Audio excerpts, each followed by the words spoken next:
Question पर next question क्या कह रहा है, CO2 अणु में कुल इलेक्ट्रॉनों की संख्या। 90% स्टूडेंट जो हैं इसको तो गलत कर देते हैं। क्या करते हैं? गलत कर देते हैं। 90% स्टूडेंट्स क्या करते हैं वो जानते हैं? वो करते हैं CO2 का भार निकाल कर क्या करते हैं, CO2 का भार निकालते हैं और इनका निकल के आता है 44। उसी को राइट आंसर मार देते हैं, ऑप्शन नंबर डी। जबकि आपको बिल्कुल भी ऐसा नहीं करना है, आपको बिल्कुल भी ऐसा नहीं करना है, क्योंकि आप 90% में नहीं, आप 10% में आएंगे इस जो है क्वेश्चन को देखने के बाद, जो इस क्वेश्चन को कर लेंगे। तो देखिए, CO2 अणु में कुल इलेक्ट्रॉनों की संख्या क्या बताया अभी, इलेक्ट्रॉनों की संख्या किसके बराबर होती है? इलेक्ट्रॉनों की संख्या जो है वो बराबर होती है परमाणु क्रमांक के। किसके? परमाणु क्रमांक के, या फिर प्रोटॉनों की संख्या के कहें तो यहाँ पर हमारे परमाणु क्रमांक के बराबर होता है। तो यहाँ पर देखिए, यहाँ पर आपको इलेक्ट्रॉनों की संख्या निकालनी है, ना कि अणु भार आपको निकालना है। तो इलेक्ट्रॉनों की संख्या यानी कि परमाणु क्रमांक आपको कुल यहाँ पर बता देना है, उसके बाद आपको कुछ नहीं करना। कुल यहाँ पर परमाणु क्रमांक यानी कि सी का परमाणु क्रमांक कितना होता है? 6 होता है। क्या परमाणु क्रमांक 6 होता है? और ओ का कितना होता है? ओ का हमारा होता है 8, और यहाँ पर 2 अणु भी हैं तो यहाँ पर 2 से गुणा हो जाएगा। तो यहाँ पर 6 + 16, 6 + 16 यानी कि 22 यहाँ पर करेक्ट हो जाएगा। तो आप समझ गए होंगे यहाँ पर कैसे 90% स्टूडेंट इस क्वेश्चन को गलत कर देते हैं। तो हेलो स्टूडेंट, स्वागत है आपका अपने YouTube channel get even classes पर। आज की वीडियो जो है दोस्तों सबसे ज़्यादा अलग होने वाली है, क्योंकि आज की वीडियो में हम जो है सिर्फ जो है वीडियो में न्यूमेरिकल कराएंगे, अदर क्वेश्चंस बिल्कुल भी नहीं कराएंगे। क्योंकि जो है हमने देखा है कि सभी चैनल पर जो है बच्चे जो है डिमांड कर रहे हैं न्यूमेरिकल की, और मैंने देख लिया कि कोई भी जो यूट्यूब चैनल है उस पर अभी न्यूमेरिकल ऐसा नहीं आया है कि कोई एक किताब का पूरा न्यूमेरिकल करा दे। तो यहाँ पर उसी तरह मैंने जो है केमिस्ट्री का जो है पूरी किताब का न्यूमेरिकल यहाँ पर छाप दिया है, और जितने भी न्यूमेरिकल यहाँ पर छापे हैं आपकी एग्ज़ाम की दृष्टि से इतने ज़्यादा महत्वपूर्ण हैं कि आपको विश्वास नहीं होगा। क्योंकि आप जब वहाँ पर बैठेंगे ना तो आपको यहाँ पर बताए गए हर क्वेश्चंस वहाँ पर मिलेंगे। तो वीडियो को यहाँ पर बिल्कुल भी स्किप नहीं करना है, क्योंकि यहाँ पर जितने भी क्वेश्चंस होने वाले हैं सारे के सारे इंपॉर्टेंट हैं। क्योंकि मैंने जब परीक्षा दी थी उसके अनुभव से जो है बता रहा हूँ आपको, और मेरे दोस्त ने भी मुझको जो है बताया था उसके शिफ्ट में कैसा पेपर आया था। तो उसी तरह से मैंने अपने हिसाब से अनुभव से बनाया, और प्लस प्रीवियस ईयर के क्वेश्चंस लिए हैं जो कि परीक्षा में बार बार पूछे जाते हैं। तो यहाँ पर देखिए, सबसे पहले हम क्वेश्चंस को स्टार्ट करते हैं। सबसे पहले क्वेश्चन से देखिए, इस क्वेश्चंस को तो है हमने जो है 2-3 बार भी बता दिया है, लेकिन यहाँ पर फिर से बताते हैं कि तांबे के ऑक्साइडों में क्रमशः 88.7% तथा 78.8% तांबा है। इनसे नियम प्रतिपादित होता है। एक बार जो स्टूडेंट्स नए आए हों वो तुरंत चैनल को सब्सक्राइब कर लें, क्योंकि आज की वीडियो आपको किसी भी यूट्यूब चैनल पर ऐसी तरह से नहीं मिलेगी। उसको मैंने बता दिया है कि अगर कोई भी आपको परसेंटेज में ऐसे मिल जाए कि 88.7 या फिर 92, कुछ भी 2-2 परसेंटेज, 3-3 परसेंटेज ऐसे दिए हों, और उसमें अगर आपसे नियम पूछ ले तो हमेशा किसका होता है?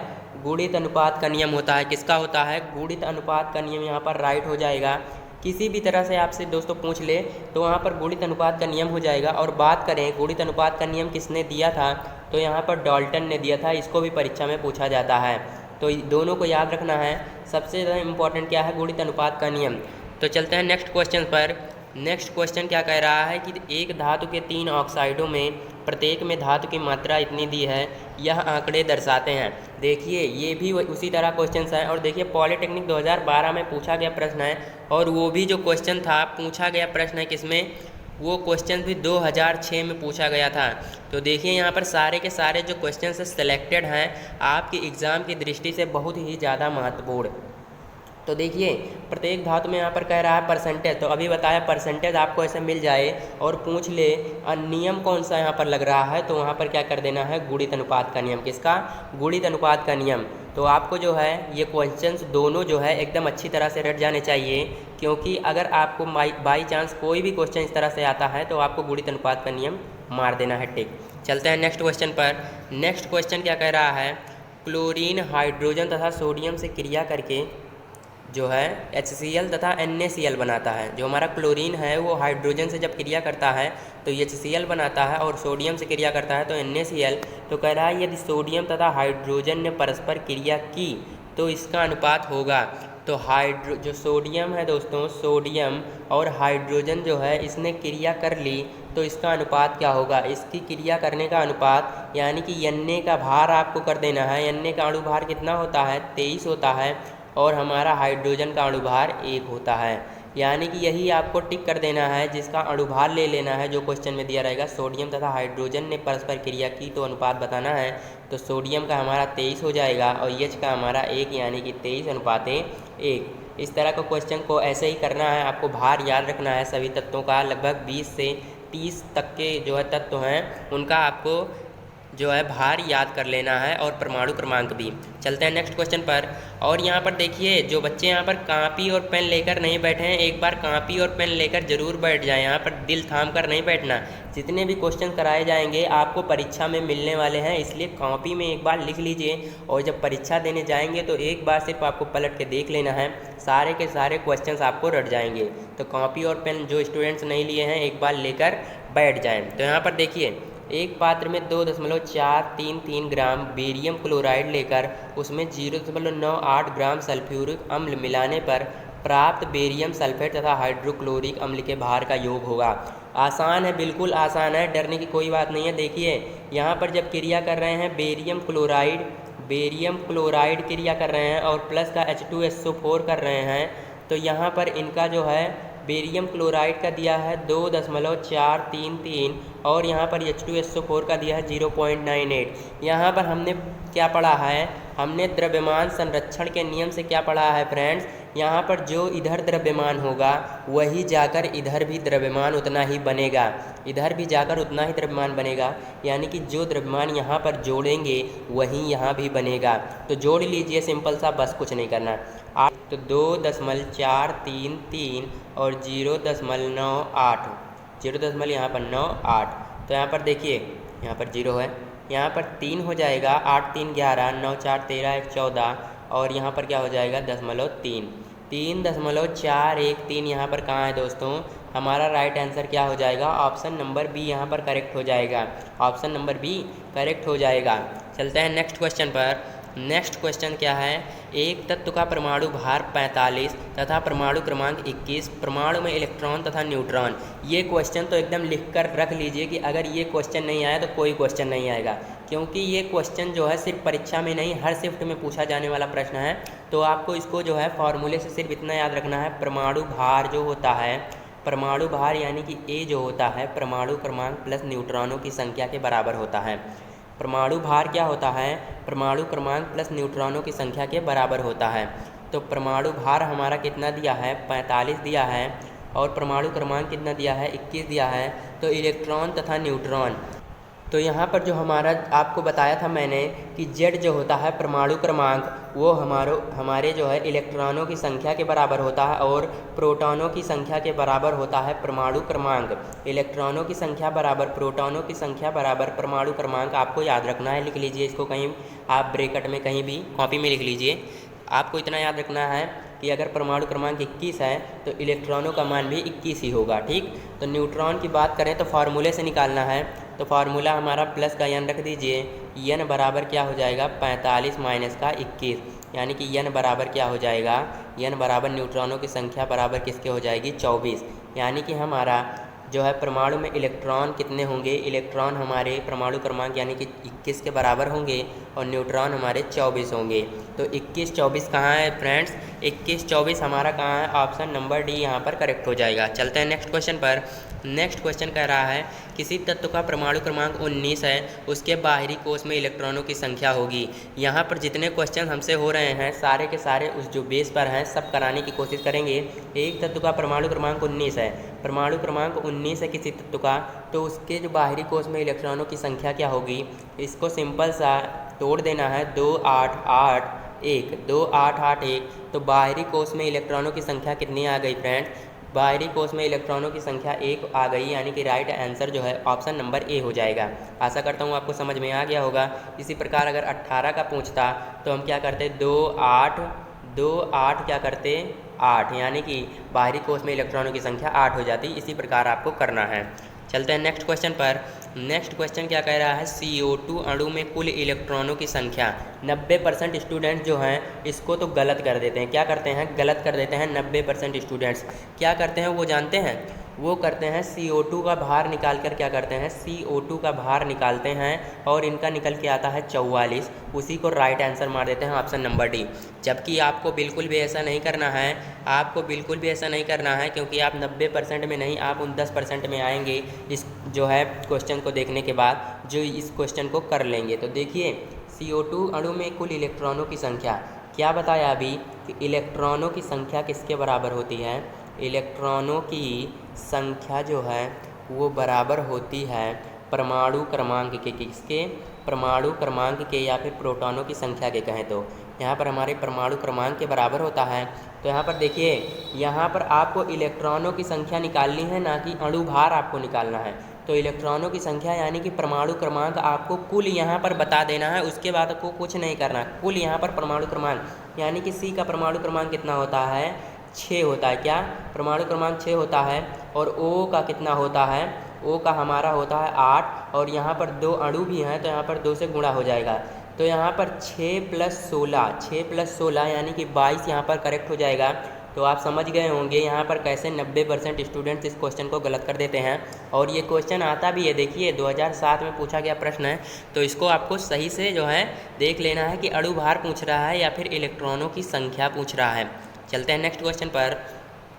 कह रहा है निम्नलिखित नाभिकीय अभिक्रियाओं को पूर्ण करके उपयुक्त उत्तर का चयन कीजिए। यहाँ पर देखिए उपयुक्त उत्तर का चयन करना है। यहाँ पर पहला दिया है, पहला हमारा क्या दिया है कि 13 AL क्या दिया है, सबका जो है ऑप्शन भी दिया है। यहाँ पर देखिए 13 दिया है AL, 13 AL 27 और प्लस का डॉट डॉट डॉट यहाँ पर यानी कि कुछ है, और यहाँ पर 13 AL और यहाँ पर हमारा क्या है 26 है, और प्लस का 1H2 है, 1H2 है। तो अभी मैंने बताया दोस्तों, अभी जस्ट बताया था कि इधर के जो परमाणु भार होंगे यानी कि द्रव्यमान जो होता है इधर के परमाणु द्रव्यमान के बराबर होता है। ये हमने द्रव्यमान संरक्षण के नियम में पढ़ा है। तो देखिए यहाँ पर कह क्या रहा है, यहाँ पर हमसे कह रहा है कि इसमें जो है डॉट डॉट में क्या भरा जाएगा। पहले क्या देखें, इधर 13 है, इधर परमाणु क्रमांक अगर 13 है तो इधर भी टोटल 13 होना चाहिए। तो इधर तो 13 है प्लस 1 भी है, तो यहाँ पर 1 है तो यहाँ पर सबसे पहले एक लिख लीजिए आप, ठीक। यहाँ पर 1 लिख लिया। अब देखिए क्या परमाणु भार जो है यहाँ पर 27 है और इधर क्या है 26 2 28 है, यानी कि 1 ज़्यादा है इससे, यानी कि वो तत्व हमारा H है, क्योंकि हाइड्रोजन का ही परमाणु क्रमांक 1 तथा परमाणु क्रमांक जो परमाणु भार होता है वो 1 होता है। यहाँ पर जो है पहले वाले में तो 1H1, यानी कि अब किस में बात हुई, यानी कि 1H1 इसमें है और 1H1 इसमें है, लेकिन इसमें 1H2 है, यानी कि चौथा भी गलत हो जाएगा। तो यहाँ पर हमारा सिर्फ C और B बच रहा है, C और B बच रहा है। और बात करें दूसरे वाले में, समझिए ऐसे, दूसरे वाले में हम ऐसे ही समझा दे रहे हैं, आपको समझ में आ गया होगा। दूसरे में देखिए इधर 7 इलेक्ट्रॉन हैं, इधर 7 N पर और HE पर 2 और हैं, यानी कि 7 इस पर हैं, 2 इस पर 9 हो गए, और यहाँ पर 8 हैं। तो यहाँ पर 1 पहला नंबर हो जाएगा, क्या इधर 1 हो जाएगा। और दूसरे वाले में परमाणु भार की बात करें तो 14 और 4 इधर 18 हैं और इधर 17 है टोटल, तो 1 फिर यहाँ पर हो जाएगा, यानी कि 1H1 हमारा, एक ये निकल के आ गया, एक ये निकल के आ गया। तो यहाँ पर राइट आंसर क्या हो जाएगा, ऑप्शन नंबर C। आपको जो है इसमें ध्यान देकर करना है सभी चीज़ों को। और ये क्वेश्चन पूछा भी जाता है, ये क्वेश्चन क्या है, पूछा भी जाता है, ऐसे ही नहीं है कि यहाँ पर पॉलिटेक्निक में दिया नहीं है कोई बार, लेकिन आया हुआ प्रश्न सिर्फ यहाँ पर दिया नहीं है। तो सेलेक्टेड क्वेश्चन है सारे के सारे, आपको एक भी मिस नहीं करना है। देखिए यहाँ पर कह रहा है यदि किसी रेडियो एक्टिव समस्थानिक के 10 ग्राम की अर्ध आयु 30 दिन हो तो उसके 1 ग्राम की अर्ध आयु। तो यहाँ पर देखिए इसका जो आंसर है, कोई भी जो होती है 10 ग्राम की अर्ध आयु चाहे हो, चाहे क्या हो, यहाँ पर चाहे हमारी 10 ग्राम की अर्ध आयु हो या फिर 1 ग्राम की अर्ध आयु हो, सब बराबर होती है। क्या होती है, सब बराबर होती है अर्ध आयु। यानी कि अगर 10 ग्राम की अर्ध आयु 30 दिन है तो 1 ग्राम की अर्ध आयु भी 30 दिन होगी। इसको आपको दिमाग में बैठा लेना है। चलते हैं नेक्स्ट क्वेश्चन पर। नेक्स्ट क्वेश्चन क्या कह रहा है, यहाँ पर थोरियम 90234 से बीटा कण उत्सर्जित होने पर प्राप्त पदार्थ है। तो इसको कॉपी में तुरंत लिखिए कि अगर बीटा कण उत्सर्जित होता है, हमारा बीटा कण अगर उत्सर्जित होता है तो यहाँ पर हमारे जो है परमाणु द्रव्यमान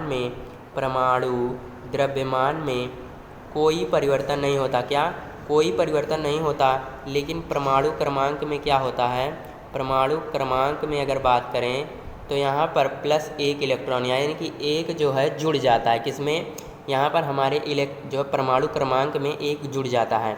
यानी कि परमाणु द्रव्यमान में कोई परिवर्तन नहीं और परमाणु क्रमांक में 1 जुड़ जाएगा। तो यहाँ पर क्या है, हमारा जो है 90, हमारा क्या है परमाणु क्रमांक तो यहाँ पर परमाणु क्रमांक में क्या हुआ, 1 जुड़ गया, यानी कि हमारा 91 हो जाएगा। और बात करें 234 यहाँ है, तो ये हमने बताया परमाणु द्रव्यमान नहीं चेंज होगा, यानी कि यहाँ पर 234 ही होगा। तो यहाँ पर किस में है ऐसा, 91 234 किस में है फ्रेंड्स, ऑप्शन नंबर बी यहाँ पर लॉक कर दीजिए और यहाँ पर 1 करोड़ 7 करोड़ जीत कर ले जाइए। तो यहाँ पर चलते हैं नेक्स्ट क्वेश्चन पर। कह रहा है 90 थोरियम 234 का विघटन और इतने में होता है। विघटन में उत्सर्जित अल्फा और बीटा कणों की संख्या। यहाँ पर हमसे देखिए ये जो है बहुत ज़्यादा ये भी इम्पॉर्टेंट है, इसको भी आप कॉपी में लिख लीजिए। दोनों तरह के जो क्वेश्चन कराए गए हैं दोनों इम्पॉर्टेंट है। देखिए अल्फा कणों की संख्या क्या होती है, अल्फा कणों की संख्या अगर निकालने की बात करेगा तो क्या हो जाएगा, परमाणु हो जाएगा संख्या में परिवर्तन, परमाणु द्रव्यमान में क्या, परमाणु द्रव्यमान आपको याद करना है, परमाणु द्रव्यमान में परिवर्तन और यहाँ पर क्या हो जाएगा बटे में 4। तो परमाणु द्रव्यमान में कितना परिवर्तन हो रहा है, पहले 234 था फिर 218 बच गया, कितने का अंतर है, एक बार स्टूडेंट्स कमेंट करेंगे कितने का अंतर है, 18 2 20 12 4 16, यानी कि 16 बटे 4 हो जाएगा। तो इसको काटेंगे, हमारा अल्फा कणों की संख्या कितनी निकल के आएगी, 4। इसको कॉपी में लिख लीजिए। अल्फा कण जो है, अल्फा कण कैसे निकालते हैं, अल्फा कणों की संख्या कैसे निकालते हैं, तो परमाणु द्रव्यमान में परिवर्तन, यानी कि पहले जितना था उससे कितना कम हुआ और बटे में 4 कर देते हैं, यानी कि हमारा 4 निकल के आ गया, क्या, अल्फा कणों की संख्या 4 निकल के आ गया। और बात करें बीटा कणों की संख्या क्या होती है, बीटा कणों की संख्या जो बराबर होती है, इसको भी लिख लीजिए, बीटा कणों की संख्या बराबर होती है 2 गुणे अल्फा माइनस का परमाणु क्रमांक में परिवर्तन, क्या, परमाणु क्रमांक यहाँ पर है, वहाँ पर परमाणु द्रव्यमान था, यहाँ पर परमाणु क्रमांक में परिवर्तन, परमाणु क्रमांक में क्या हो जाएगा, परिवर्तन हो जाएगा। तो यहाँ पर हमारा क्या हो जाएगा, 2 लिखेंगे, क्या करेंगे 2 लिखेंगे सिंपल सा, गुणे अल्फा का मान हमारा कितना आया था, 4 आया था, और माइनस का परमाणु क्रमांक में कितना परिवर्तन हो रहा है, यहाँ से 90 से कितना हो गया 84, यानी कि 6 इलेक्ट्रॉनों की कमी हो गई, परमाणु क्रमांक की कमी हो गई, यानी कि 4 दूनी 8 माइनस का 6 बराबर 2। तो यहाँ पर देखिए ऑप्शन हमारा क्या क्या निकल के आया, एक अल्फा कणों की संख्या 4 निकल के आई और बीटा कणों की संख्या 2 निकल के आई। तो यहाँ पर जो है ऑप्शन बिल्कुल गलत दिया है, ऑप्शन बिल्कुल भी गलत दिया है। अगर आपसे परीक्षा में पूछा जाता है तो आप दोनों पर टिक कर दीजिएगा, क्या करिएगा, दोनों पर टिक कर दीजिएगा। ऐसा क्वेश्चन अगर आता है कि आपको 2 आंसर मिल जाएँ, नहीं तो आप एक पर ही टिक कर दीजिएगा, वो जो है अपने हिसाब से वो सही माना जाएगा जब वो। तो चलते हैं नेक्स्ट क्वेश्चन पर। नेक्स्ट क्वेश्चन क्या कह रहा है, एक रेडियो एक्टिव नाभिक की अर्ध आयु 44 दिन है, इस नाभिक का 1 ग्राम कितने दिन में होकर 125 मिलीग्राम रह जाएगा। पॉलीटेक्निक 2008 में पूछा गया प्रश्न है, बहुत इजी है, क्या है, बहुत ही इजी है। देखिए सबसे पहले आपको पता होना चाहिए 1 ग्राम किसके बराबर होता है, 1 ग्राम बराबर होता है 1000 मिलीग्राम, क्या, 1000 मिलीग्राम। और अगर 1 मिलीग्राम की बात करें तो 1/1000 ग्राम हो जाएगा, और 25 जो है 125 मिलीग्राम की बात करें तो 125/1000 क्या ग्राम हो जाएगा। तो 125/1000 अगर करेंगे तो हमारा क्या निकल के आएगा, 1/8 कह रहा है कितने दिनों में होकर 1/8 मिलीग्राम, यानी कि अब क्या होगा, ग्राम रह जाएगा। 1/8 यहाँ पर याद करिए सिर्फ, देखिए यहाँ पर अब लिख लेते हैं, उसको हमने चेंज कर दिया 1/8। तो अब देखिए क्या करना है, 1 ग्राम जो है, 1 ग्राम हमारा यहाँ पर देखिए सिंपल सा फंडा है, तुरंत समझ में आएगा।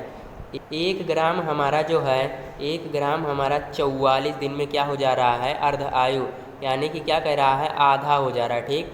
1 ग्राम 44 दिन में आधा हुआ, अब आधा जो है और 44 दिन में कितना हो जाएगा, 1/4 हो जाएगा, और जो है और 44 दिन की बात करें तो 1/8 हो जाएगा, क्या, 1/8 हो जाएगा। तो यहाँ पर देखिए हमारा जो 1/8 लाना था वो यहाँ पर आ चुका है। तो हमसे पूछा था कितने दिनों में हो जाएगा, कितने दिनों में, तो हमसे जो है दिन टोटल बताना है। तो यहाँ पर 44 + 44 + 44 सबको जोड़ दीजिए, 4 4 8 4 जो है 12 12 2 हासिल 1 4 4 8 4 12 1 13 132 कहाँ है फ्रेंड्स, 132 है ऑप्शन नंबर डी में 132 दिन यहाँ पर करेक्ट हो जाएगा। इसी प्रकार आपको सारे क्वेश्चन करने हैं अगर इस तरह के आते हैं तो। चलते हैं नेक्स्ट क्वेश्चन पर। नेक्स्ट क्वेश्चन क्या कह रहा है, नाभिकीय परिवर्तन में कितने अल्फा कण उत्सर्जित होते हैं। यहाँ पर अल्फा कणों की संख्या बतानी है। अल्फा कणों की संख्या हमने क्या बताया था, फिर से देख लीजिए। अल्फा कणों की जो संख्या हमने बताया था, अल्फा कणों की संख्या द्रव्यमान संख्या में परिवर्तन, क्या द्रव्यमान संख्या में परिवर्तन। तो यहाँ पर 15 था, 11 बचा, यानी कि हमारा द्रव्यमान में कितना परिवर्तन हुआ, 4 का। और बात करें तो फॉर्मूले में क्या था, द्रव्यमान संख्या में परिवर्तन बटे 4। तो यहाँ पर 4 से 4 काट देंगे, आंसर क्या आ गया 1। तो अल्फा कण कितना उत्सर्जित होता है दोस्तों, अल्फा कण हमारा केवल 1। आपको क्वेश्चन का लेवल और अगर हमारी मेहनत अगर दोस्तों समझ में आ रही हो तो एक बार जो है वीडियो को लाइक ज़रूर कर दीजिएगा। कंजूसी एक प्रकार की भी नहीं करिएगा, क्योंकि हम वीडियो बनाने में और आपके पास इतना अच्छा से अच्छा कंटेंट बनाने में कोई भी कंजूसी नहीं करते, बेहतर से बेहतर क्वेश्चंस लेकर आते हैं। तो एक लाइक करने में क्या जाता है दोस्तों, एक लाइक तो जरूर कर दीजिएगा। एक तो लाइक और शेयर ठोक दीजिए, महाकाल का लाइक और शेयर ठोक दीजिए। 5000 लौटे दिख जाना चाहिए। ये 4000 के लिए मैं यहाँ पे नहीं खड़ा हूँ, पूरा साल मेहनत करता हूँ आपके लिए बेटा। ऐसा नहीं चलेगा, ऐसा नहीं चलेगा। लाइक ठोकी दबा के, लाइक ठोकिए। यहाँ पे देखिए, ऐसा क्वेश्चन चुटकी बजाते हो सके तो अपने आसपास के दोस्तों के पास भी शेयर कर दीजिएगा, अगर वो पॉलिटेक्निक में आना चाहते हैं, सरकारी कॉलेज पाना चाहते हैं। तो चलते हैं नेक्स्ट क्वेश्चन पर। नेक्स्ट क्वेश्चन कह रहा है N2O5 में नाइट्रोजन की संयोजकता। इसको तो कई बार बताया है, तुरंत समझिए, यहाँ पर ज़्यादा कुछ नहीं करेंगे। N2O5 है, यहाँ पर देखिए ये वाला किसका होता है, ये जो हमारा लिखा होता है 5, ये नाइट्रोजन की संयोजकता होती है। और ये जो लिखा होता है 2, ये ऑक्सीजन की संयोजकता होती है। तो यहाँ पर नाइट्रोजन की संयोजकता पूछ रहा है, तो हमारा क्या हो जाएगा, प्लस का 5, यानी कि 5 ही हो जाएगा ऑप्शन नंबर डी। इसको तो आप कई बार इसको बताया इसलिए जल्दी बता दिया, तो इसी प्रकार आपको करना है। चलते हैं नेक्स्ट क्वेश्चन पर।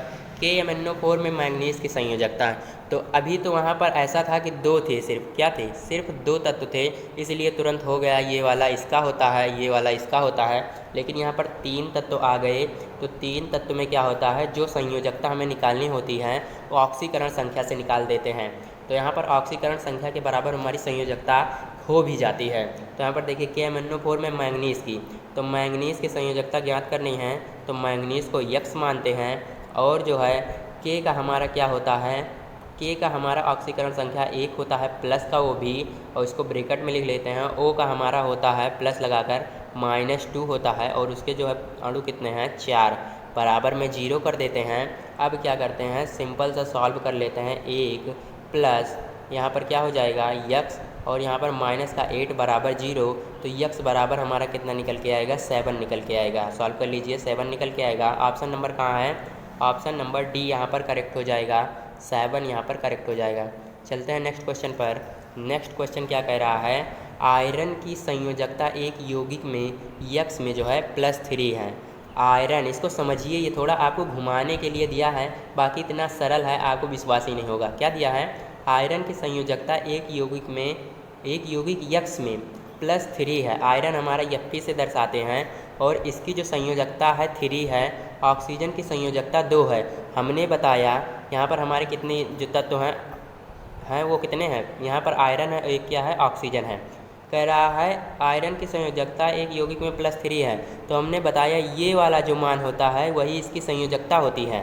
तो यहाँ पर अगर 3 था तभी तो यहाँ पर इसकी जो संयोजकता है प्लस का 3 है दोस्तों।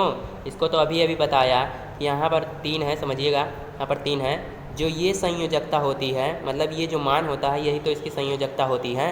तो यहाँ पर 3 तो होगा तभी तो आयरन की संयोजकता 3 हो जाएगी। और बात करें ऑक्सीजन की संयोजकता 2 है, यानी कि अगर यहाँ 2 है तभी तो ये जो है संयोजकता ऑक्सीजन की 2 है। तो हमारा जो राइट आंसर क्या हो जाएगा, Fe2O3 कहाँ है, Fe2O3 कहाँ है, ऑप्शन नंबर बी में। तो यहाँ पर इसी प्रकार करना है।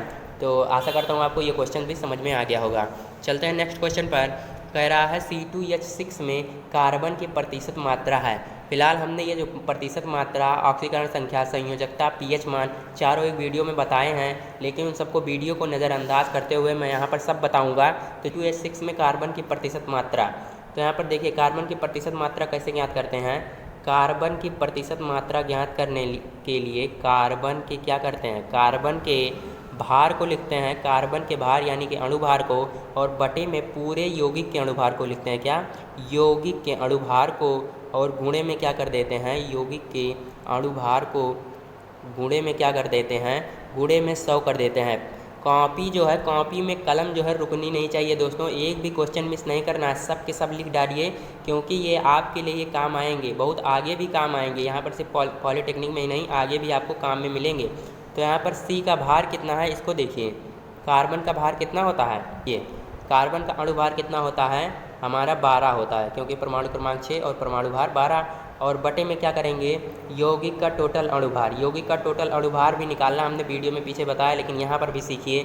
कार्बन का होता है 12, तो 12 और यहाँ पर 2 परमाणु यानी कि 24 हो जाएगा, गुणा करा देंगे। और एच का जो होता है 1 होता है परमाणु भार, और 6 का गुणा कराएंगे तो 6 हो जाएगा। तो 24 6 30, यानी कि क्या हो गया, हमारा जो परमाणु जो है यौगिक का टोटल अणुभार निकल के आया वो कितना आया, 30 आया।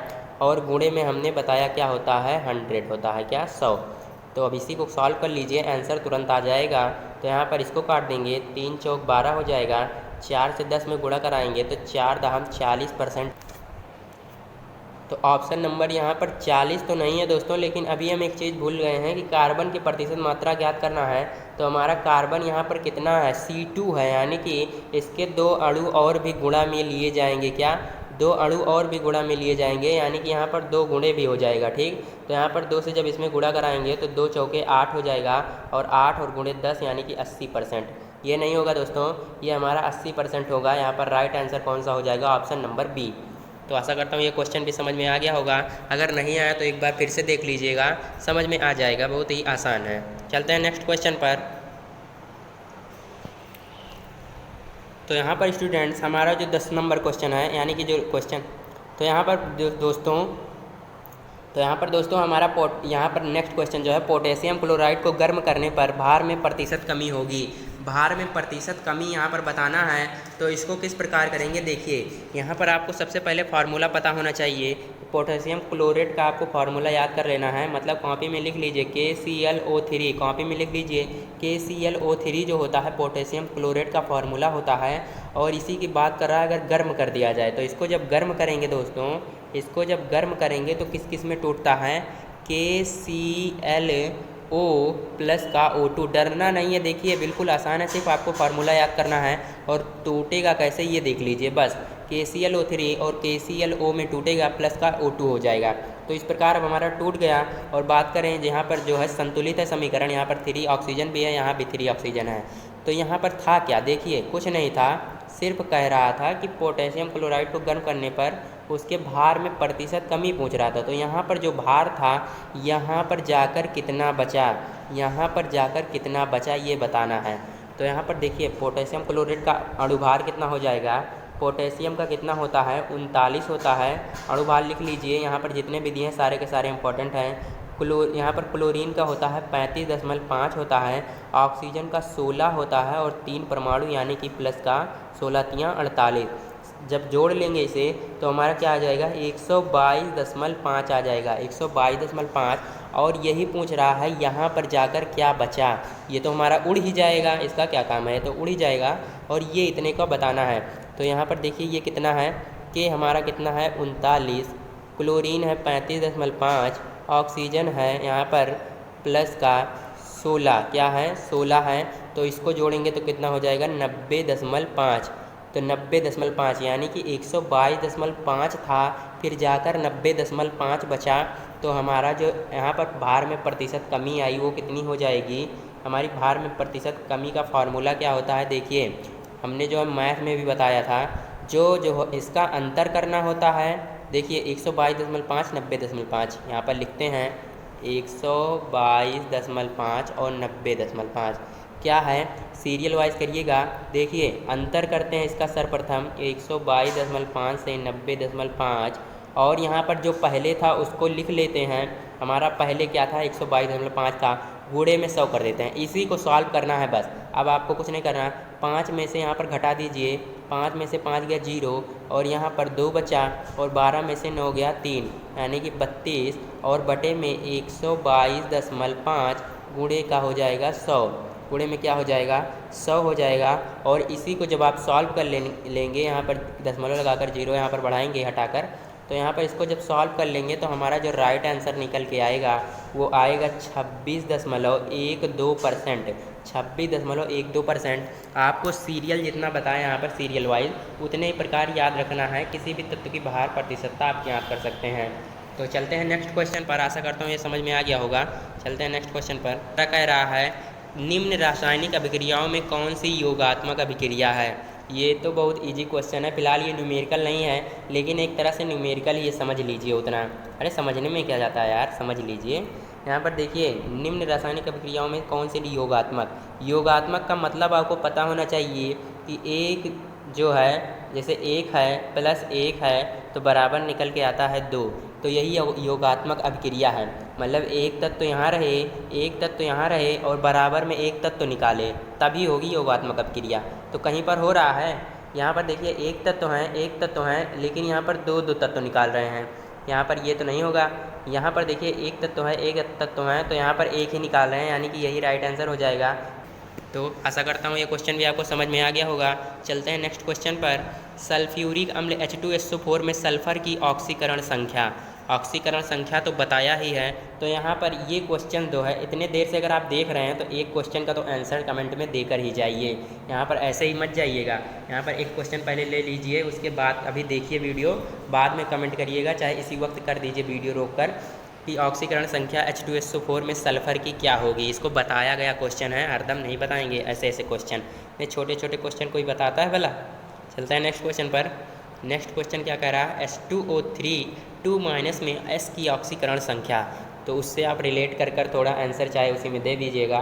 देखिए S की ऑक्सीकरण संख्या निकालनी है तो जिसकी ज्ञात करनी होती है उसे यक्स मानते हैं। जिसके जितने अणु होते हैं उसको ब्रैकेट के गुणे में लिख लेते हैं, प्लस लगाते हैं। ऑक्सीजन दिया है तो ऑक्सीजन की ऑक्सीकरण संख्या लिखते हैं और फिर यहाँ पर अणु का जो है गुणा कराते हैं, बराबर में क्या करते हैं 0 लिखते हैं। क्या 0 तो लिखते हैं, लेकिन जब यहाँ पर जो है कुछ ना दिया हो, ऊपर के साइड जो घात में आपको दिख रही है एक तरह से, वो ना दिया हो तो लिखते हैं 0, बाकी नहीं तो क्या लिखते हैं वही संख्या लिख देते हैं, यानी कि -2। तो यहाँ पर कुछ नहीं करना, सॉल्व कर लीजिए। 2x माइनस का 2/3 बराबर -2, 2x बराबर 6 - 2, 2x बराबर 4, x बराबर 2। क्या x बराबर 2। आंसर नंबर कहाँ है, ये आंसर कहाँ है, ऑप्शन नंबर डी में, यानी कि राइट आंसर डी हो जाएगा। आशा करता हूँ ये भी समझ में आ गया होगा। चलते हैं नेक्स्ट क्वेश्चन पर। एक जलीय विलयन का pH मान 5 है, इनमें हाइड्रोजन आयन की सांद्रता। तो देखिए pH मान अगर दिया हो और हाइड्रोजन आयन की सांद्रता, इसके लिए तो मैं सजेशन दूंगा कि आप वही वीडियो देख लीजिए जाकर, क्योंकि उसमें जो है इतना अच्छे से बताया है, वहाँ पर आपको यहाँ पर ऐसे नहीं बता पाएंगे क्योंकि वीडियो काफ़ी ज़्यादा लंबी हो जाएगी। तो यहाँ पर सिंपल आपको बता देते हैं कि जो यहाँ पर आंसर होगा, देखिए हाइड्रोजन आयन की सांद्रता ज्ञात करने के लिए क्या करते हैं, H पॉजिटिव बराबर होता है 10 की पावर होता है माइनस का pH। क्या माइनस का pH, और यहाँ पर 10 लिखते हैं, माइनस का क्या कर देते हैं, pH का मान कितना है 5 है। तो ये तो वैसे सॉल्व हो गया, यहाँ पर ज़्यादा देखने की ज़रूरत ही नहीं है, मत देखिए वहाँ पर, कोई दिक्कत नहीं है क्योंकि यहाँ पर सॉल्व हो गया। हाइड्रोजन आयन की सांद्रता ऐसे ही निकाल लेते हैं, सिर्फ 10 की पावर माइनस pH रहे और pH का मान दिया रहे 5, बस 10 की पावर -5। आंसर नंबर डी यहाँ पर करेक्ट हो जाएगा। चलते हैं नेक्स्ट क्वेश्चन पर। नेक्स्ट क्वेश्चन क्या कह रहा है, ये क्वेश्चन उससे ज़्यादा इंपॉर्टेंट है क्योंकि ये जो है थोड़ा आपका घुमाने वाला क्वेश्चन है। m/1000 HCl विलयन का pH मान, यहाँ पर pH मान पूछ रहा है, तो यहाँ पर आप pH मान कैसे ज्ञात करते हैं, उसका फार्मूला क्या होता है। pH मान देखिए, मैं अगर आपको एक ट्रिक बता दूँ, एक सिंपल ट्रिक, आप किसी को बताइएगा मत, वीडियो में देख लीजिए बस।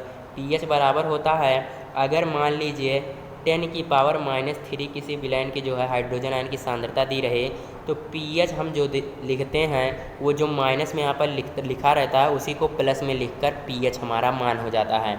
ऐसी ट्रिक आपको कोई नहीं बताएगा, इसको आपको चुपके से याद कर लेना है, किसी को बताना नहीं है। यहाँ पर माइनस अगर दिया रहे तो यहाँ पर आपको प्लस में लिखकर वही हमारे pH का मान हो जाता है। तो आशा करता हूँ ये समझ में आ गया होगा। तो यहाँ पर 10 की, अब यहाँ पर देखिए क्वेश्चन क्या कह रहा है, क्वेश्चन अब समझिए। क्वेश्चन हमारा कह रहा है m/1000, m/1000, तो m से हमारा मतलब नहीं है, वहाँ पर 1/1000 ही है। 1/1000, इसको क्या लिख सकते हैं 1/10⁻³ लिख सकते हैं, और ऊपर भेजेंगे तो 10⁻³ तो 10⁻³ क्या है, HCl विलयन है, यानी कि हाइड्रोजन आयन की सांद्रता इसी में दी है। हाइड्रोजन आयन की सांद्रता 10⁻³ है। तो क्या बताया pH का मान, क्या बताया, अभी बताया pH का मान क्या कर देते हैं, प्लस का लिख देते हैं, प्लस का लिख देते हैं, यानी कि 10⁻³ है तो प्लस का 3 लिख देंगे, बस आंसर। कोई नहीं बताएगा आपको इस तरह, तो इसको आपको किसी को बताना नहीं है, चुपके से वीडियो में केवल देख लीजिए बस। चलते हैं नेक्स्ट क्वेश्चन पर। देखिए ये क्वेश्चन नहीं, यहाँ पर मैंने फार्मूला लिखा है, क्योंकि आने वाला जो क्वेश्चन है इसी फार्मूले पर आधारित है, तो इसको जो है स्क्रीनशॉट ले लीजिए, या तो कॉपी में अगर लिए हो कॉपी साथ में तो लिख लीजिए। परमाणु भार बराबर होता है तुल्यांकी भार गुणे संयोजकता, और तुल्यांकी भार अगर यहीं से निकालेंगे, इसी से ये वाला फार्मूला आया है, तुल्यांकी भार को वहीं रोक लिए हैं, तुल्यांकी भार को यहीं रोक लिए हैं, और उसको क्या किए हैं, बटे में नीचे भेज दिए हैं। तो तुल्यांकी भार बराबर परमाणु भार बटे संयोजकता। तो अब देखिए ऐसे ही क्वेश्चन आने वाले हैं। देखिए क्या कह रहा है, एल्यूमिनियम का एक धातु, देखिए एल्यूमिनियम का एक धातु जिसकी संयोजकता, यहाँ पर क्या दे दिया, संयोजकता सबसे पहले लिख ही लीजिए, क्या दिया है, +3 दिया है, और इसका तुल्यांकी भार ज्ञात करना है। क्या करना है, इसका तुल्यांकी भार है, हाँ ज्ञात ही करना है। तो तुल्यांकी भार हमें ज्ञात करना है, और Al का परमाणु भार, और परमाणु भार हमें कितना दिया है, परमाणु भार दिया है कितना, 27 दिया है, ठीक। तो हमें तुल्यांकी भार क्या पढ़े, अभी पीछे जाकर चलते हैं। देखिए यहाँ पर 3 संयोजकता है, परमाणु भार कितना है, 27 है, 3 और 27। देखिए क्या पढ़ा, परमाणु भार बराबर तुल्यांकी भार गुणे संयोजकता, और तुल्यांकी भार हमें ज्ञात करना हो तो परमाणु भार बटे संयोजकता। तो हमें तुल्यांकी भार ही ज्ञात करना है, तो तुल्यांकी भार हमें ज्ञात करना है तो परमाणु भार बटे संयोजकता कर देना है। तुल्यांकी भार बराबर परमाणु भार 27 है, संयोजकता कितनी है दोस्तों, 3 है, तो यहाँ पर काट दीजिए, 3 9 27, यानी कि 9 हमारा क्या हो जाएगा, राइट आंसर हो जाएगा। आशा करता हूँ आपको ये भी क्वेश्चन जो है बिल्कुल अच्छे तरीके से, जितने क्वेश्चन बता रहे हैं सारे के सारे समझ में आ रहे होंगे। चलते हैं नेक्स्ट क्वेश्चन पर। नेक्स्ट क्वेश्चन क्या कह रहा है, एक तत्व की विशिष्ट ऊष्मा 0.24 तथा तुल्यांकी भार 9 है, तत्व का सही परमाणु भार ज्ञात कीजिए। इसका जो है दोस्तों ये क्वेश्चन तो और भी ज़्यादा इम्पोर्टेंट जो है लग रहा है मुझे, क्योंकि ये क्वेश्चन तो अभी याद आया कि ये हमें 2018 में मिला था। इसका आंसर देखिए कैसे करते हैं क्वेश्चन, इसको तो वेरी इंपॉर्टेंट लगा लीजिए, बहुत ही ज़्यादा बार पूछे जाने वाला प्रश्न है। एक तत्व की विशिष्ट ऊष्मा दी है, देखिए विशिष्ट ऊष्मा दी है, और तुल्यांकी भार 9 दिया है, तो सही परमाणु भार, तो सही परमाणु भार के लिए सबसे पहले हम एक फार्मूला लगाते हैं, निकटतम परमाणु भार। क्या ये 3 तरह से होगा, मतलब 3 लाइन में होगा, समझ लीजिए। निकटतम परमाणु भार पहले निकालते हैं, निकटतम परमाणु भार, निकटतम परमाणु भार यहाँ पर लिख लीजिएगा, बराबर क्या होता है 6.4 बटे में होती है विशिष्ट ऊष्मा। क्या विशिष्ट ऊष्मा होती है, इसको आपको याद करना है, कॉपी में लिख लीजिए, कि जो है थोड़ा भी संकोच मत कीजिए, लिखते चलिए। 6.4 बटे विशिष्ट ऊष्मा, तो 6.4 अब सिंपल सा निकाल लीजिए, निकटतम परमाणु भार 6.4 लिखिए, और निकटतम परमाणु भार हमें कैसे ज्ञात करेगा, विशिष्ट ऊष्मा यहाँ पर दी है 0.24। अब यहाँ पर दशमलव से दशमलव हटाएंगे तो यहाँ पर 0 बढ़ जाएगा, काटेंगे तो कितना आएगा, काटेंगे तो कितना आएगा फ्रेंड्स, यहाँ पर कितनी बार जाएगा, 24 दूना 48 हो जाएगा, और यहाँ पर जाएगा लगभग कितनी बार जानते हैं, 26.67 पर डायरेक्ट कर दे रहे हैं, नहीं वीडियो कह रहे हैं कि लंबी हो जाएगी, और सच में लंबी हो ही जाएगी।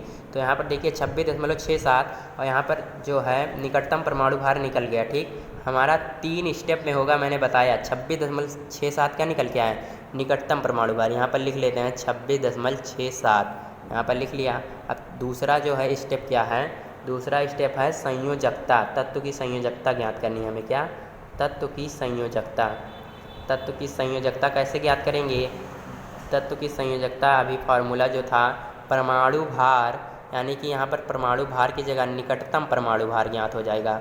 क्या, निकटतम परमाणु भार लिखेंगे, निकटतम परमाणु भार उतना लिख लीजिएगा, बटे में क्या लिख लेंगे, तुल्यांकी भार। क्या, तुल्यांकी भार। तो यहाँ पर क्या करेंगे, निकटतम परमाणु भार हमारा आया था 26.67, कितना 26.67 बटे तुल्यांकी भार कितना है 9 है, कितना 9 है। सिंपल सा करेंगे, काट देंगे इसे, कितना बार जाएगा, लगभग यहाँ पर देखिए 9 दूनी 18 करेंगे। यहाँ पर देखिए अगर इसको मान के चलिए लगभग ये 27 ही है तो हमारा 3 निकल के आ जाएगा। क्या 3। आपको इसी प्रकार से थोड़ा लगभग में मान कर काट देना है, नहीं तो दशमलव में अगर ऐसे जाता है तो जाए। लेकिन यहाँ पर देखिए थोड़ा सा अगर मानेंगे 0 पॉइंट लगभग 4 मान लेंगे, अगर जोड़ देंगे इसमें तो 3 हमारा मान निकल के आ जाएगा। तो अगर काट देंगे तो 9 त्रिक 27, 3 निकल के क्या आया, तत्व की संयोजकता लगभग 3 निकल के आ गई। ठीक, तो यहाँ पर देखिए तत्व की संयोजकता अब हम यहाँ पर लिख लेते हैं, प्लस का 3 हो गई। क्या प्लस का 3 हो गई हमारी संयोजकता। अब कुछ नहीं करना, तत्व का वास्तविक परमाणु भार यानी कि सही परमाणु भार ज्ञात करने के लिए कर देते हैं क्या, तत्व का सही परमाणु भार ज्ञात करने के लिए तुल्यांकी भार का गुणा गुणे यहाँ पर किसका, संयोजकता का गुणा। क्या संयोजकता का गुणा, तो 9 त्रिक क्या हो जाएगा 27। और ये जो फार्मूला है किससे आया है, पिछले वाले फार्मूले से ही आया है, उठाकर देख लीजिए। 9 त्रिक 27 हो जाएगा। तो आशा करता हूँ समझ में आ गया होगा। नहीं समझ में आया है फिर से कह रहा हूँ कि वीडियो एक बार और देखेंगे तो तुरंत समझ में आ जाएगा, इस बात की गारंटी है। क्योंकि ज़्यादा जो है टफ नहीं बताया है, सिर्फ जो है बोर्ड में थोड़ा सा बताने में दिक्कत हो रही है, इसलिए आपको थोड़ा इधर उधर लग रहा होगा। बाकी जो है क्वेश्चंस एकदम अच्छा ही है और जो है बहुत शॉर्ट भी है। चलते हैं नेक्स्ट क्वेश्चन पर। नेक्स्ट क्वेश्चन क्या कर रहा है, H2 तथा O2 की विसरण दर का अनुपात। इसको भी क्वेश्चन कराया है तो, लेकिन यहाँ पर विसरण दर का अनुपात ज्ञात करना है तो फार्मूला फिर से एक बार दोहराते हैं। विसरण दर का अनुपात R1/R2 बराबर होता है √D2 अपॉन का D1। D1 और D2 क्या है, घनत्व है, और बराबर में ही होता है किसके, M2/M1, यानी कि हमारे किसके, परमाणु भार के, किसके, भार के होते हैं। यम हमारा द्रव्यमान यानी कि भार ही लीजिए। तो यहाँ पर देखिए कुछ नहीं करना, अब इसी फार्मूले से हमें क्या करना है, विसरण दर का अनुपात यानी कि R1/R2 ज्ञात करना है। तो अब सिंपल सा फिर से करते हैं। देखिए R1/R2 बराबर √ यहाँ पर हमको M1/M2/M1 से मतलब है, क्योंकि हमें द्रव्यमान यहाँ से निकाल सकते हैं। क्या करते हैं, यहाँ पर हम H2 तथा O2 का द्रव्यमान यानी कि भार निकाल सकते हैं, तभी हमें ये पता हो जाएगा आसानी से। तो यहाँ पर कुछ नहीं करना, H2 और जो है O2 का यहाँ पर जो है भार रख दीजिए। M2 मतलब क्या हुआ कि दूसरे वाले का पहले रखना है, O2 का रखना है सबसे पहले, यानी कि O2 का कितना होता है, O का हमारा 16 होता है, और 16 होता है लेकिन 2 परमाणु है, यानी कि 16 दूना क्या हो जाएगा 32 हो जाएगा। और M1 का कितना मान है, यानी कि H2 का अणुभार कितना होता है, H का तो 1 होता है और 2 परमाणु है, यानी कि 1 × 2 यानी कि 2 हो जाएगा।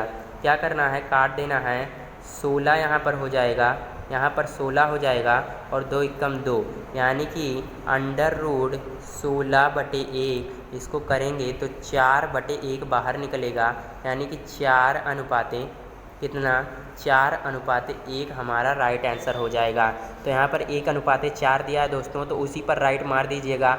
बाकी आंसर तो 4:1 निकल के आएगा, ये श्योर है। यहाँ पर थोड़ा मिसप्रिंट भी है, आप समझ सकते हैं, क्योंकि √M2/M1 होता है, चाहे आप कहीं भी गूगल कर देख लीजिए, M2/M1 होता है। चलते हैं नेक्स्ट क्वेश्चन पर। नेक्स्ट क्वेश्चन क्या कह रहा है, CO2 तथा SO2 गैस की विसरण गतियों का अनुपात। उसी प्रकार करना है, तो हम रोज़ की तरह यहाँ पर 2 क्वेश्चन यहाँ भी रखते हैं, और देखिए 2008 में पूछा भी गया है, हल्के में मत लीजिएगा। बहुत सरल क्वेश्चन फिलहाल हमने बता दिया किस प्रकार करेंगे। √M2/M1 का, यानी कि SO2 का सबसे पहले अणुभार ऊपर रखेंगे और नीचे CO2 का अणुभार रखेंगे, सॉल्व हो जाएगा। चलते हैं नेक्स्ट क्वेश्चन पर।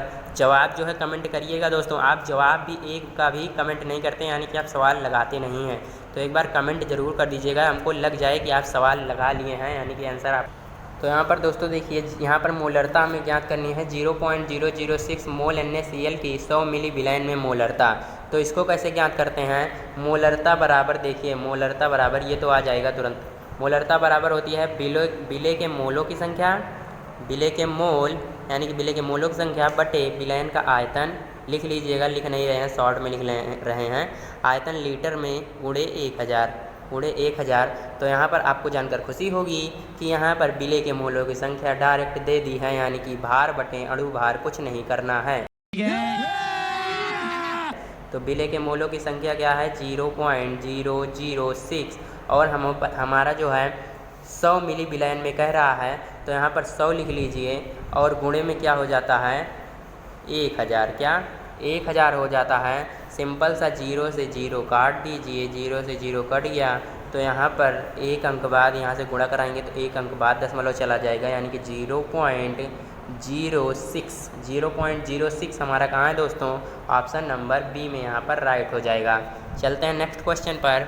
नेक्स्ट क्वेश्चन क्या कह रहा है, 3 ग्राम लवण जिसका अणुभार 30 है, 250 ग्राम पानी में घोला गया है, मोललता इसकी बतानी है।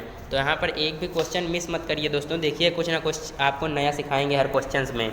तो यहाँ पर देखिए, यहाँ पर हमारा क्या दिया है, मोललता का मान हमें ज्ञात करना है। तो मोललता बराबर क्या होती है, डायरेक्ट कर रहे हैं, विलेय के मोलों की संख्या। तो यहाँ पर विलेय के मोलों की संख्या हम कैसे ज्ञात करेंगे, भार यहाँ पर कितना दिया है 3 बटे अणुभार कितना दिया है 30, और हमारा 250 ग्राम पानी है, यानी कि 250 लिखेंगे और गुणे में 1000 लिख देंगे। बस अब क्या करेंगे, 250 यहाँ पर जाएगा और यानी कि हमारा होगा क्या, देखिए होगा यानी कि यहाँ पर लिखते हैं 3/30, थोड़ी और ऊपर लिखते हैं थोड़ा, यहाँ पर देखिए इसको मिटा ही देते हैं, क्या करते हैं मिटा देते हैं, 3/30। देखिए क्या लिखेंगे, 3/30 गुणे 250 गुणे 1000। इसी को सॉल्व कर लीजिए, आंसर हमारा तुरंत निकल के आ जाएगा। यहाँ पर 0 से 0 काट सकते हैं, 25 चौकों क्या हो जाएगा 100 हो जाएगा, और 3 से इसको काटेंगे कितना हो जाएगा, 3 से काटेंगे तो 10 हो जाएगा। तो यानी कि 4/10 हो गया, यानी कि भाग करेंगे 0.4 मोल हो जाएगा, क्या 0.4 मोल, यानी कि ऑप्शन नंबर बी, यानी कि यहाँ पर हमारा मोललता निकल आई, वही ऑप्शन हो जाएगा। चलते हैं नेक्स्ट क्वेश्चन पर। नेक्स्ट क्वेश्चन क्या कह रहा है, 2 ग्राम ईंधन जलकर जो है 66 जूल तापीय ऊर्जा देता है, ईंधन का मान है। तो ऐसा क्वेश्चन बिल्कुल ही आसान है।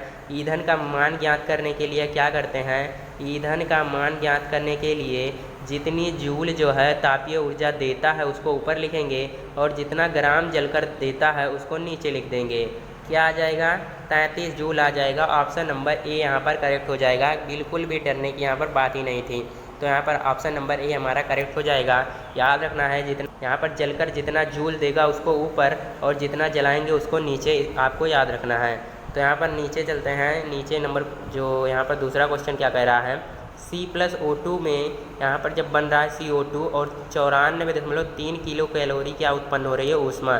तो उपरोक्त के आधार पर कार्बन का कैलोरी मान है। यहाँ पर कैलोरी मान क्या कैसे ज्ञात करते हैं, कैलोरी मान में भी क्या करते हैं, यहाँ पर जितनी ऊष्मा उत्पन्न हुई उसको ऊपर, और जिसका हमें जो कार्बन का पूछ रहा है तो कार्बन का भार हमें नीचे लिख लेना है। कार्बन का परमाणु क्रमांक 6 और भार की बात करेंगे तो 12, भाग कर दीजिए, आंसर निकल आएगा 12 × 84, और यहाँ दशमलव लगाएंगे, और 12 × 8 = 96। तो यहाँ पर कौन से में जा रहा है, ऑप्शन नंबर बी में यहाँ पर 7.8 जा रहा है, यानी कि यही हमारा राइट आंसर हो जाएगा। चलते हैं नेक्स्ट क्वेश्चन पर। यहाँ पर नेक्स्ट क्वेश्चन क्या कह रहा है दोस्तों, CH3O C2H5 का IUPAC नेम बताना है आपको, इसका क्या होगा राइट आंसर। CH3O C2H5 इसका राइट आंसर क्या होगा, तो यहाँ पर राइट आंसर क्या हो जाएगा, ये तो वैसे ही है, मेथॉक्सी एथेन, क्या मेथॉक्सी एथेन यहाँ पर करेक्ट ऑप्शन हो जाएगा। तो इसको तो याद कर लेना है, कोई न्यूमेरिकल नहीं था। चलते हैं नेक्स्ट क्वेश्चन पर। तो दोस्तों देखिए, यहाँ पर हमारा नेक्स्ट टॉपिक ये है कि देखिए, इसको सबसे पहले आपको याद कर लेना है, स्क्रीनशॉट तुरंत ले लीजिए, स्क्रीनशॉट ले लीजिए, क्योंकि यहाँ पर ये काम आने वाला है नीचे, और इसे याद कर लीजिए क्योंकि ये हमारे चैप्टर का यानी कि पूरी केमिस्ट्री का जो हमने करा दिया, जितने भी इंपॉर्टेंट क्वेश्चन थे सारे के सारे करा दिए। तो यहाँ पर इसको भी याद कर लेना है।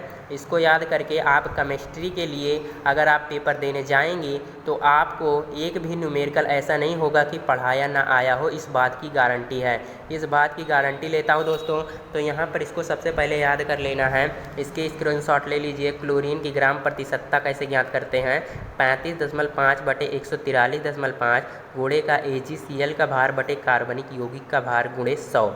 इसी प्रकार ब्रोमीन का भी होता है। ऊपर कौन सा लिखा है जानते हैं, क्लोरीन का ऊपर भार लिखा है यानी कि 35.5 होता है, ब्रोमीन का भार कितना होता है 80 होता है परमाणु भार, यानी कि आयोडीन का 127 होता है, सल्फर का 32 होता है। इसी प्रकार दिया है, और नीचे जो है दिया है 143.5, यानी कि इसको आपको याद कर लेना है। बाकी ये और ये आपको दिया रहेगा क्वेश्चन में। तो यहाँ पर चलते हैं क्वेश्चन पर। क्वेश्चन हम क्या कह रहा है, देखिए 0.15 ग्राम कार्बनिक यौगिक को जो है साधूम्र HNO3 और AgNO3 के साथ गर्म करने पर 0.287 ग्राम AgCl प्राप्त हुआ। यौगिक में क्लोरीन की प्रतिशतता है, क्लोरीन के प्रतिशतता यानी कि पहला वाला हमें याद कर जो था उसी को करेंगे। तो यहाँ पर हमारा क्या था, ऊपर 35.5 था और बटे में क्या था 143.5, यही तो था दोस्तों, यही तो था। और गुणे में AgCl का भार था, AgCl का भार कितना दिया है यहाँ पर, AgCl कितना प्राप्त हुआ 0.287 और यहाँ पर कार्बनिक यौगिक का भार कितना दिया है 0.15। तो इसी को सॉल्व करते हैं, सॉल्व करेंगे तो क्या हो जाएगा देखते हैं। तो इसको दोस्तों जब आप सॉल्व कर लेंगे तो आंसर हमारा क्या निकल के आएगा 47.33% निकल के आएगा। सॉल्व कर लीजिएगा, इतना टाइम नहीं है, नहीं वीडियो और भी लंबी होगी। तो यहाँ पर राइट आंसर कहाँ दिया है, ऑप्शन नंबर डी, यानी कि 47 लगभग परसेंटेज में आ रही है। तो आपको एक बात बता दें, यहाँ पर ये लास्ट क्वेश्चन नहीं था, इसके बाद का लास्ट क्वेश्चन है ये वाला हमारा, द एंड नहीं, ये तो आपको करना है, इसको तो आपको करना है। यहाँ पर 3 क्वेश्चन हमने दे दिए क्योंकि वीडियो में काफ़ी ज़्यादा प्रश्न हमने रखे थे और सारे के सारे इंपॉर्टेंट थे, इसलिए रखे थे। ये नहीं कि मुझे जो है बड़ा लग रहा है तो छोड़ दूँ, ऐसा नहीं किया। यानी कि आपके लिए इतनी मेहनत की है तो एक लाइक तो ज़रूर बनता है दोस्तों। तो यहाँ पर ये भी आपको देखिए मैंने फार्मूला रख दिया है सीधा सीधा। तो यहाँ पर आपको सिर्फ परमाणु भार जो भी होता है सब रख देना है और सॉल्व कर लेना है। तो चलते हैं नेक्स्ट क्वेश्चन पर। ये है हमारा लास्ट का क्वेश्चन और सबसे आसान क्वेश्चन कह सकते हैं इस टॉपिक का, पूरी केमिस्ट्री का अब तक जितने कराए। कार्बन, हाइड्रोजन और ऑक्सीजन जितने हैं उनका जो है विश्लेषण करने पर उसमें 52.17%। सी हमारा कितना प्राप्त हुआ, कार्बन यानी कि 52.17%। ठीक, सिर्फ लिख लेना है, अभी देखिए तुरंत समझ में आ जाएगा। और क्या है, हाइड्रोजन कितना परसेंट है, हाइड्रोजन है 13.04%, ये हो गया। अब यौगिक में ऑक्सीजन की प्रतिशतता, आपको सिर्फ ये पता होना चाहिए कि किसी जो है यौगिक की प्रतिशतता कुल जो टोटल होती है, टोटल वो 100% होती है। कितना, 100% होती है। तो हमसे सिर्फ कितने का पूछ रहा है, ऑक्सीजन का पूछ रहा है।